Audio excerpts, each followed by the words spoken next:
All right, William, you know what Yeah. this means. That sound means it is time for the plum stat of the show. You ready? And now it's time for the Plum stat of the show. When people flourish, business thrives.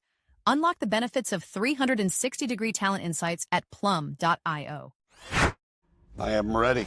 All right, here we go. I'm going Bring to it. read it out to you. According to Plum's research, only 24% of companies have formal guidelines to determine quality of hire. How can more teams objectively define what makes a good hire? Well, let's deal with the first part first. 24% is an extremely low number because how you define success, right? Is it just a body? We lost a body. We need a new body. Okay. Then maybe you're not looking at quality of hire. But I would assume for a lot of folks, they're trying to figure out quality of hire and its relationship to retention and productivity and some other things. What So is you, quality of hire, though? I think to me, I've had moving definitions of it over time, but it's to me right now it's speed to performance.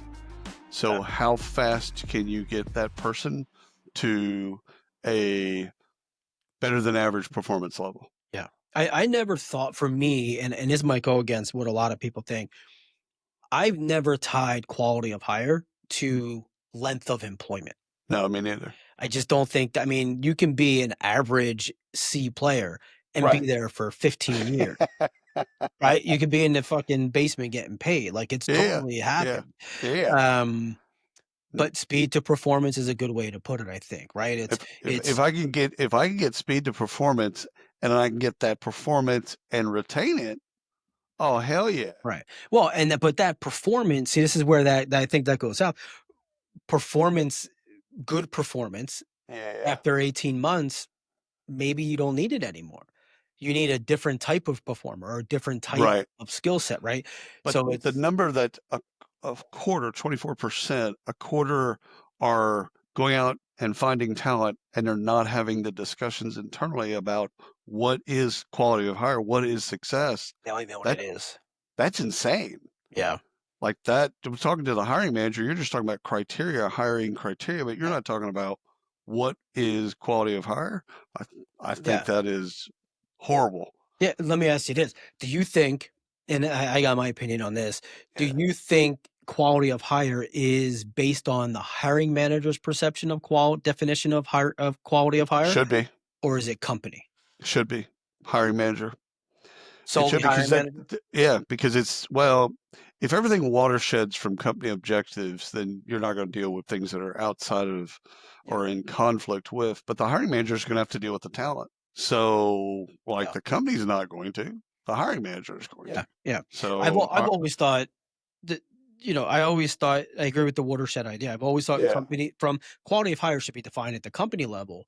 However, the hiring manager manages that, right? they And they got to have live the with it. expectation of it because when you hire somebody, no one hires someone and says, I can't wait until we get to 20 years with this person. I want to get him a Rolex. Like nobody does that. They didn't do that 30 years ago. You It's hired them just because you had a need. there's more battlefield promotions. Who died? Exactly. Yeah. All I the mean, people look, around you were dying, and you just kind of yeah. When you hire someone, it's because you have a need, right. and that need is today. I thought you were going to go in the direction of who defines quality of hire, the recruiter or the hiring manager. And that one's Oh, super easy. no, Hiring hiring manager. manager. No, the recruiter has nothing to do with this. No, no. In fact, they need to drive that conversation to say, okay, at the end of the day, what are we talking about? I need somebody, I need them for a year, but I need them to come in 30 days and pop. Yeah. And I just need 11 months out of them. Look, if they last for 20 years, hey, 2 thumbs up. I'm great. Right, right, But here's what I need in the first 12 months. I need this skill set now to right. accomplish this. And then it's up to the recruiter to be able to convey that in a conversation, which is 100% and that's where I think to the candidate and to the hiring manager. to both, but I think Yeah, the recruiter has a big problem usually conveying that to the candidate.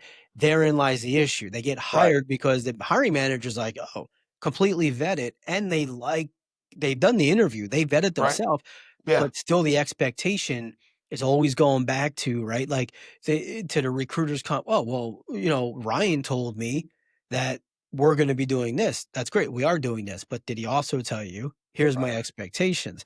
Now, the hiring manager should be able to reset those and Right. have that during the process, but the recruiter's that first touch. They Well, shouldn't get past that point far until that too, expectation. far too.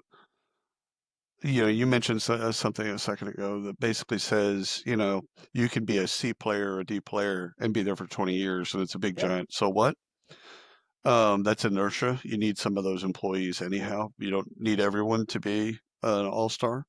However, it's one of those deals like if you don't discuss it with a recruiter and a hiring manager coming together and going, okay, not just criteria, but if you haven't had a great quality of hire discussion on every rec. So Mhm. this isn't just like, okay, I've worked with this person before, but it's a completely different position. They might be defining or Yeah. might need to define quality of hire differently for them. So, all right, final thought on this, real quick. I want to get your take. I say most, a lot of hiring managers I've dealt with over the years Yeah. prefer contractors or fractional employees over full time. Try before you buy. And it's never convert them. It's always, Right. unless they have the skill set to be converted for more ongoing projects.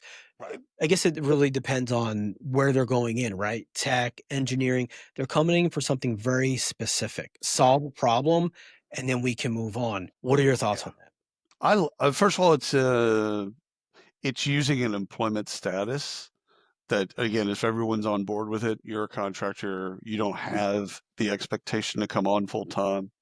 And a lot of recruiters work in contracts where they know they're never going to come on full time. Yeah. They're just working that contract. As long as those expectations are kind of explored, discussed, and everybody's comfortable, Yeah. I think you got a win. Everybody wins. Everybody's happy. Like you and I know probably thousands of contract Yeah. recruiters, and they don't want to be full time employees. No, they're happy as a pig in mud. They're working for 5 different That's companies, right. That's recruiting right. That's right. 5 people and getting paid by 5 companies. They're totally good. I think so where it gets twisted for me is when contractors have the expectation or have the thought or the hope or the wish that they become full-time employees. Yeah. Well, then That's the there's part that's disappointment and yeah, yeah. that's a bit for me, if you haven't discussed it with your contractors, then that's a little shady. Right. But if you've talked about it openly, it's like, hey, listen, we can start you on contract. The goal for us is after 2 years of good work, performance reviews along the way, we hire you. And there you go. The Plum stat of the show.